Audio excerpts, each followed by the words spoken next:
What's up everyone and welcome back to Wolfie. My name is Wolfie and today we're going to be talking about this issue right here, issue number 18 of the Sonic IDW comics. Let's take a look. Shadow Basketball! Alright guys, you know how this goes. I'm going to talk about the comic, I'm going to briefly summarize the story, going to tell you what I liked, what I didn't like, and then I'm going to give it a score. However, I'm a bit behind as the date is recording. I'm going to need to catch up, so I'm probably going to summarize this book very quickly, or as quickly as I can anyway. Let's talk about the story first. So here comes the summary, let's do this. Alright, so the first thing you may notice when you open this comic is this adorably drawn map by Cream the Rabbit. It's both informative and also kind of dark, because it shows a little bit of the geography of this planet, Mobius? I still don't know what it's called, but we see that there's a place called Barricade Town, Spiral Hill, with also little cutely drawn characters of our caricatures I should say. You see Tangle and Whisper at Spiral Hill, you see the Elder at Windmill Village, Central City where Tails is located, Sunset City, Angel Island where Knuckles is located, Seaside City where the Chaotix were located, well, two of the three now, Mr. Silver's Garden, which is a callback to the Sonic Annual, Restoration HQ where Amy is located, Mr. Tails' workshop. I guess Tails lives in Central City but also has a workshop next to a former Eggman base and also where Green Hill Zone is located. It's a cutely drawn map, I gotta say. I do like that it also crossed out on the map which places have been hit by the virus, and it's, yeah. Again, cute but dark. Hopefully this map doesn't get updated over time. So our book opens up with Eggman gloating as he pours more of the virus over Floral Forest Village. And we can see Dr. Starline asking him, why are we infecting this very small village if it's all out of the way to do it? There's no strategic value in doing that. However, Eggman informs him this is the best way to go about things because Sonic has some very dear friends here. Again, we can see how evil IDW Eggman is. Like, he's going out of his way to go after people that matter a lot to Sonic. Also, the very first people he roboticized with the robo-virus, with the Zombot virus, was the village that had helped him get back on his feet. Ain't it nuts? He's really gone to the dark side, darker than usual. And we of course see Sonic fighting off Zombots to save the rest of the villagers that haven't been infected yet. As we see Sonic thinking to himself, he's thought about all the things that have happened in the past few issues. And we see that Sonic is of course speeding here for a very specific reason, for a particular friend that you guys may or may not know is in this issue, Cream the Rabbit. And also her mother Vanilla. Speaking of Cream the Rabbit, we see her speaking with her mother, also can be seen in the next panel barricading the door, desperately trying to stop any other zombotic people from trying to get into their house. Cream makes a plea for her to go outside and help them, but of course Vanilla, being the logical mother she is not going to let her child go out there and endanger herself. We see that Cheese and Chocola are there with them, as well as a very familiar face for those of you who played through the Advance games, namely Sonic Battle on Game Boy Advance and Sonic Advance 3. That's right, it's Gemerl. And it's really good to see him again. Apparently he was back in some of the older Archie comic books, but I never got a chance to read them. Anyway, back to this story at hand. We go back to Eggman's Flying Fortress where we see Dr. Starline talking to Cubot and Eggman about the plan. Eggman could still be seen gloating from his throne and basically just stroking his own ego as he's watching the chaos unfold down below. However, when he issues a command for the Zombots to attack Sonic, they don't. This prompts Cubot and Orbot to inform Eggman that they have actually stopped listening to him more and more as the virus has been spreading. How is that possible? Well, it is a virus. Spreading from exposure may be prompting random mutations in the coding. May? Didn't you account for that possibility? It's working, isn't it? Like you said, the metal virus is spreading as intended. I can work out the bugs in post. But if this gets out of control, then I'll find a way to control it. You ruined my good mood. I'm going to get something to eat. This is when we see Starline confiding in Orbot, trying to tell him a few things that's been on his mind. And the thing I love about this panel is Orbot taking his iconic idle stance, the one where he's just laying there chilling. Dr. Starline explains, ever since he started his conquest of this world, I've been fascinated by Dr. Eggman, his brilliance, his tenacity, his charisma. I devoted myself to robotics and the search for arcane powers because of him. Whenever I reached an impasse in my research, I'd ask myself, what would Eggman do? I've done so much driven by what I thought I knew about him, but I'd always assumed Sonic defeated him because he was so unnaturally powerful. But now it looks like the real cause is Eggman can't plan for or adapt to the long term. Orbot's like, it's about 50-50 to be honest. Big idea, big execution, Sonic shows up, I hate that hedgehog, big explosions, repeat. And then we see Starline's expression. Yeah, this isn't exactly what he expected. Kinda goes hand in hand with that old saying, never meet your heroes. Or in this case, villains. Back down at the village, we see Sonic arriving on the scene, taking out more Zombots as he tells everybody to evacuate to the North Glade. As Sonic sees the virus is spreading more and more on his body, all of a sudden Gemerl snashes in on the scene, taking him out in the process. Ow! Did you cross some wires, Gemerl? I thought we were friends. Gemerl is not having any of it. He sees Sonic as a threat. With the virus spreading over his body more than 50%, he keeps telling Sonic to leave. As the two continue to fight, Sonic tries to explain to Gemerl that he can keep it under control so long as he keeps running. However, Gemerl's not really listening to him and only sees him as a threat to Cream and the family. If you can reduce your threat level by running, then run. But there are people who still need my help. You cannot help. You are a threat. Reduce threat level or be eliminated. I can't fight you and the Zombots. Quit being a jerk. Top priority. Keep Cream safe. Your compliance is not mandatory. Warning. Arming missiles. Fine. Have it your way. And Sonic takes off, leaving Gemerl to deal with the Zombotted villagers. This is when we see him firing off some of his artillery, some of his missiles at them. Cream, being the non-violent peacekeeper she is, decides to storm out of the house and quickly run up to Gemerl, telling him to stop. I must protect Cream. Cream commands I do not. Please specify parameters. You can protect us, but you're going too far. Proximity to a residence has to remain no greater than 20 meters. That's not what I meant. You attack Sonic, he's our friend. He would never do anything to hurt us, you know that. Sonic is infected. Sonic is a threat. Sonic is a victim. I asked you to protect the village and you attacked someone trying to save it. I may not have operated optimally. And these Zombots are victims too, you can't go blowing them up. Logic error. Zombots are a threat. Please specify. They didn't want to be robots. They don't want to do bad things. You shouldn't punish them because Eggman is making them do it. And this is when we get a Sonic Advance 3 flashback to when Sonic had fought Gemerl after Eggman had rebuilt him and reprogrammed him to destroy. And of course that final shot of Gemerl hanging out with Cream and Vanilla. A very nice tie-in to how this works into the IDW comics. Cream makes one last plea to try to help Gemerl understand. Don't they deserve a chance to be fixed? Shouldn't they have a chance to be happy? Doesn't that sound a bit familiar? Almost like Shadow and Gemerl are cut out of the same cloth. Both have their moral compasses, aka Maria, and he has Cream, both asking for humanity to be spared, or in this case I guess, just life to be spared. And that's when Gemerl finally responds. New mission parameters accepted. Non-lethal force authorized. Delay, detain, disable. Do not destroy. Hooray! Thank you! Be sure to apologize to Sonic when he gets back. Acknowledged. And that's when we see Gemerl go into kick-ass mode and starts going out, taking out the Zombotted villagers. But before all that can happen, a scream comes from inside the house. And that's when I started panicking. I'm like, oh my god, they got Vanilla. This is gonna be brutal. Don't let Cream walk in and see Vanilla getting zombotted. That will destroy this little girl. Cream makes a beeline for the house, calling for Gemerl and Sonic to help. But as we can see, Gemerl is too busy fighting the villagers, and Sonic is far out past the village. As we flash to Sonic, we see two kids outside in the village starting a fire. Whoa, you're Sonic, aren't you? How can you take that kid Cream on adventures and not someone like me? Well, she's a great kid, lots of potential, but real quick, what are you doing? Well, if I burn down the forest before the infection spreads, we all won't get changed. No, you'll all just be consumed by flames instead. Well, Cream gets to hang with me because she's got some sense. Again, Sonic with that nature-friendly message. Only you can prevent forest fires. Flashback to the Cream household, and we see Vanilla cornered by the Zombot villagers who have come in through the window. She screams for Cream to run, but before that can happen, she streaks into action, deciding to attack the Zombotted villagers to delay them, to give them some time to escape.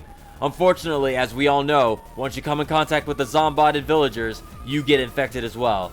As they are unable to do any real damage, they get caught, and these next panels are quite heartbreaking. We see Cheese's last moments as an organic life form as he calls to Cream one last time, and Cream begs for Vanilla not to leave them behind, but it's too late. As Vanilla grabs Cream and tries to run out the door, another Zombotted villager blocks the way. That's when Sonic leaps into action, again knocking them out of the way so they can escape. I just got clean, why do you guys have to keep... And that's when he sees that Cream and Chocola have been Zombotted. Cream, kiddo, I need you to hang in there right now. This is bad, but Cheese wouldn't want you to get caught. He'd want you to be brave. I need you to be brave, just like all the other times before, okay? Sonic tells Cream to get her mother to safety at the North Glade. And we see Cream able to suck it up and get her and her mother out of there to safety. You go, Cream. Man, that's traumatizing for a 6-year-old, but man, she's got spunk. Kid's gonna grow up to be something amazing. And that's when we see the Zombots coming straight for Sonic. But here comes Gemerl with the assist. Thanks. You are welcome. I am sorry. Ah, that was fast. Just how I like it. Cream and Vanilla are heading for the North Glade. You make sure the shuttle gets off okay. I'll cover you here. Understood. Initiating new mission parameters. Oh no you don't! That's when we see Sonic capture the Zombotted Cheese and Chocola. Zombots on the ground? I can trip them up. You two flying around? That could cause some trouble. Sorry guys. And that's when we see Sonic smiling as the rescue shuttle takes off. But suddenly, a call. Sonic, this is Rouge. Do you copy? Are you busy? Just wrapping up some personal business. What's up? I just got intel that Eggman is en route to Sunset City. Shadow and Omega are already heading there to intercept, but... You wouldn't mind some extra help? Got it. See you there. Sonic once again begins speeding off into the distance to head towards Sunset City to provide assistance. And in the next panel we see Cheese and Chocola breaking out of the glass jars. Next time, Sonic and Team Dark battle for Sunset City. And that's issue number 18. So guys, I will say this. For a lot of us Cream fans, you know, there are fans of Cream out there. I'm glad we finally got to see her in a comic book. Lately, Cream has been getting a lot more mentions and she's been popping up a little bit here and there. Everywhere but the actual games. And when I say in the games, you know, she's cameoed. She's, you know, I think the last time she showed up in a game was, oh my goodness, Generations? Generations, right? It had to have been Generations. She didn't show up in Forces. She wasn't in Lost World. I'm sure I'm forgetting something. Not counting like the mobile spin-off games, but like the last mainline Sonic game I think she showed up in was Generations. Unless my mind is forgetting something. But yeah, other than that, she's kind of been mentioned here and there. And then the latest spin-off game, which is a amalgamation of all things Sonic, she wasn't even in the game. They replaced her with a bunch of Chow. Which is, you know, I have no problem with Chow. Chow are fine. It's just, Cream the Rabbit is she is an essential part of Team Rose, and I can't believe they're replaced. I will never get over that. I want to get over it, but I can't get over it. I need justice for Cream. You know what I mean? Cream justice. Justice for Cream. Anyway, Cream, Vanilla, and Gemerl showing up in this was very nice. I'm not sure, not sure how I feel about Gemerl's personality right now. Again, it could expand further. He does seem like like most of the robot characters for the most part in the Sonic stories have different types of personalities despite them being robots. Gamma was Gamma was a robot, but he had a lot of emotion behind his story. Because the question with Gamma is, there's always this double question is, who is Gamma? Is Gamma the robot, or was it the bird inside of Gamma that was Gamma? Like, right? When Gamma dies, is that the end of Gamma? Because they can always rebuild him. Was the soul of Gamma within that robot particular, his programming and everything that got scrambled up? Or was it the bird that was truly the soul of the robot? It's always that question of, like, can the robot gain sentience versus, like, maybe it was just the bird inside, you know, that overrided his programming. Either way, Gamma was a character, probably one of the most beloved characters, stayed dead, never came back. His model kept coming back, showing up in cameos in like Sonic Battle, stuff like that. We have Omega, who is a basically beefier version of Gamma with the bloodthirst of a million. Like, he's basically Doom Guy if he was a robot, and only focused on, instead of killing demons, killing Eggman robots specifically. He hates Eggman robots, and hates Eggman. So, again, genocidal, homicidal, destructive robot with heavy probably the strongest of the E-Series. I believe he is the strongest of the E-Series. Is Omega. Then we have Metal Sonic, whose whole issue is, I was born, and my whole thing, I was born based on the image of the person I'm supposed to defeat. So he already has issues to deal with. Like, no, I'm not the fake. That guy's the fake. I'm the real one. Okay, I'm hearing weird noises downstairs. I was wondering what that was. It's something going on. Anyway, like, Metal Sonic has a whole thing he's got going on. He's got a complex. He's got issues. Who can blame him? Literally imagine you being born and it's like, oh, by the way, you've been born to defeat somebody else who looks exactly like you, who I made based off of them. Yeah, that would give you some sort of mental problems and, like, issues, too. Guess that's the plot of the upcoming Gemini Man movie, right? Gemini Man? The Will Smith one? And it's probably the plot of many other medias, but that's the one that came to mind recently that's coming out. Anyway, so Gemerl is kind of, well, before he became Gemerl, he was Emerl, and Emerl was a combination of all the character personalities that he interacted with throughout the adventures of Sonic Battle on Game Boy Advance. Sonic, Tails, Knuckles, Amy. So he had like the cockiness of Sonic, the humbleness of Tails, the brashness and the gusto of Knuckles, the politeness of Cream, the learned manners from Amy, the endurance and, I'm not gonna say edginess, but like the endurance and, oddly enough, empathy from Shadow, the cleverness and the cleverness and sneakiness of Rouge. I'm trying to think who else he came in contact with, who had a big impact on him throughout battle. But those are the ones that come to mind right now. I'm pretty sure I missed the character, but even then, he was you know, an amalgamation of all these characters. So all the personalities kind of combined into one to create this kind of really funny character. And it's like, you know, when he died, it was sad because we'd grown to like him. He comes back as Gemerl. We never really got to see Gemerl past Advance 3 when he got fixed by Tails after the events of 3. He just, for all we know, he's just living with Cream and Vanilla, being their protector, I'd imagine. We never really got to see his personality. I heard he was written in the Archie comics later, but I didn't get to read those issues, so that's all I know. Him coming back is kind of just being like a more robotic robot. I was hoping they kind of do I was hoping they kind of mix his personality how he was when he was Gemerl. But maybe that will come later. I'm not sure. Maybe there's mandates on how he's supposed to be used. Don't know. But yeah, good to see Vanilla, Cream, and Gemerl back, and Chocola and Cheese for, you know, as long as they were organic. Yeah, it's really funny that we're seeing things unfold more and more. We're seeing that Eggman really doesn't, as far as the IDW comics have gone. The games, he might be a little bit different. His plans are kind of being undone by himself. He's not really, as Starline said, he's not thinking in the long term. He's thinking of the here and now. And then he'll like, oh, I'll fix it later. And it's like, sometimes you don't really get that opportunity. Maybe you should fix it now while you still have the chance. Because this Zombot virus can easily go out of control quickly, downhill for him quickly. Who knows? He might succumb to the virus himself. We're seeing Starline starting to have big doubts about this. Maybe this may turn into him turning on Eggman, or maybe him trying to work on the virus later and try to perfect it. We don't know where Starline's loyalties lie. We know he's 100% loyal to Eggman right now, but as we're seeing the cracks starting to form in his belief in Eggman, who knows where this might lead him. Hopefully he doesn't get zombotted either. I'm liking Starline, and I'm hoping that he and Eggman kind of become this deadly duo, and maybe we add more villains to the roster, like Rough and Tumble and all the rest of them, and more if they decide to. And that Mimic guy is gonna be sick too if he decides to join this little evil crew here. Trying to think what else. As we see time ticking down for Sonic, yeah, things aren't getting good for him. As the story continues, we're gonna see it get worse and worse for him, unless Tails is able to come up with a cure. This only makes me wonder, like,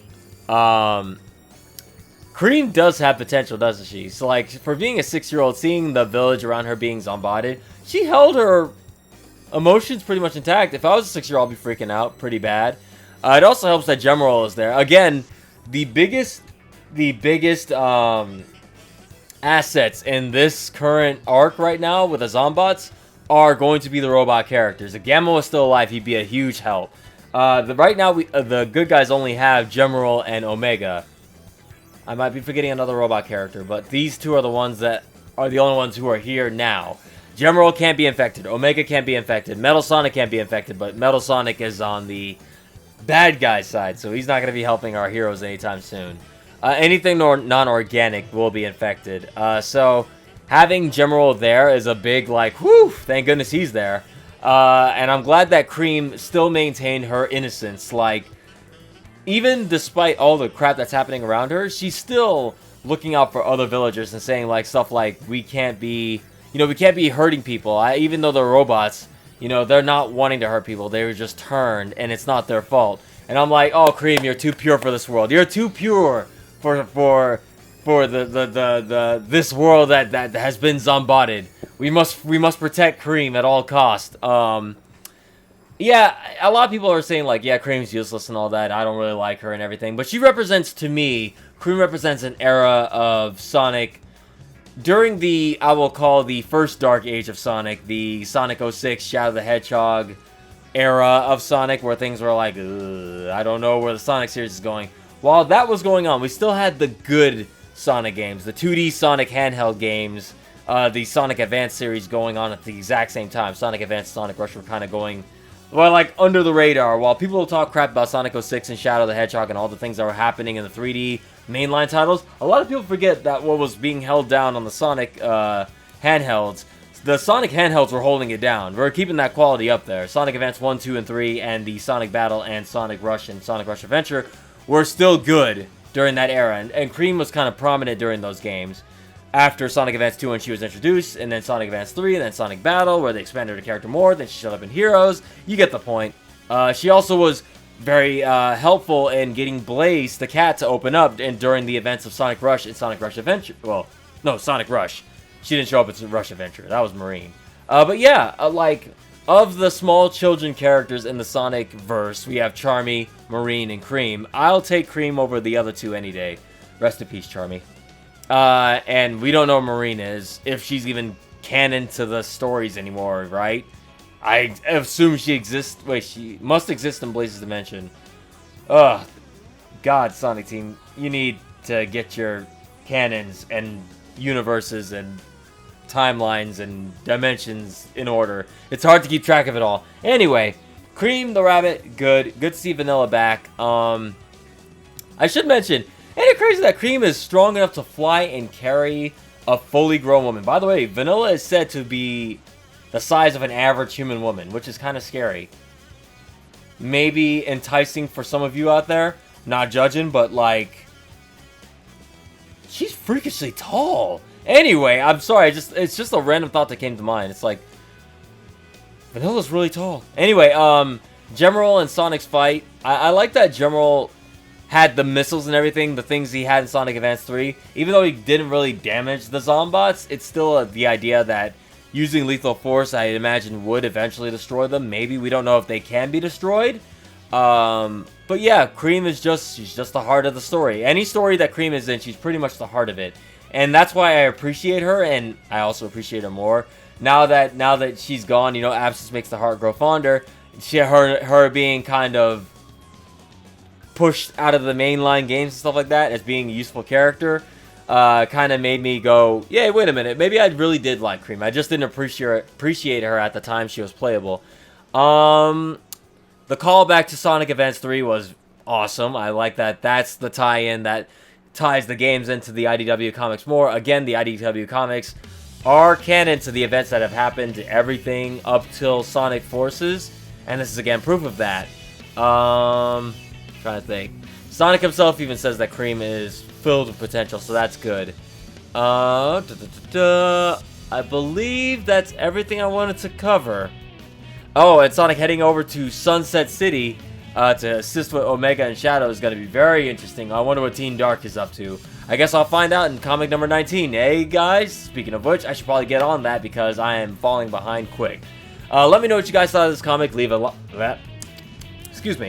a comment in the comment section below. Hit that like button. Don't forget to subscribe to Wolfie for more videos like this one if you haven't already. And guys, also just for me, if you guys wouldn't mind answering a brief question, do you guys like the story summary? Would you guys be upset if I cut that out of future review videos? It's not that I don't enjoy doing that. Doing that takes time though, like editing all the moving pictures and the music and all that stuff as I talk over the comic is kind of time consuming, especially when I'm working and then I had to come home and edit after work and stuff like that. That's why I kind of fall behind with the comic reviews lately. Would you guys mind if I drop those out? I mean, if you guys really like them, I don't mind doing them. I'm just saying I might start falling a bit behind. Like, it might be weeks, like a week or two after the comic comes out that I'm able to do the review, because getting time between editing, work, and streaming on like the weekends and stuff like that, it's a lot harder than it seems. I'm just for me, if you guys really like the comic story summary, let me know. I'm not saying I want to cut them. I'm just gauging the audience, you know, and seeing what you guys enjoy with these comic reviews. Any feedback is helpful. Thank you, guys. Thank you guys very much for your input. Future input on the comment section. I will be reading those. What else? If I missed anything, let me know. And for now, I think I'm gonna call it for. Yeah, I think I'm gonna call it. It's time to move on to comic number 19, which will hopefully be out a week or two after this one. So stay tuned, everybody. This video is sponsored and paid for by my two patrons, Hedge and Green. Thank you guys so very much for the support. If you guys would also like to show support for the channel, you can visit my Patreon at patreon.com/werewolfwolfie. Any amount you pledge is very much appreciated. Thanks for the support as always, guys. A link should be in the description below, or it should pop up on the video. Goodbye for now.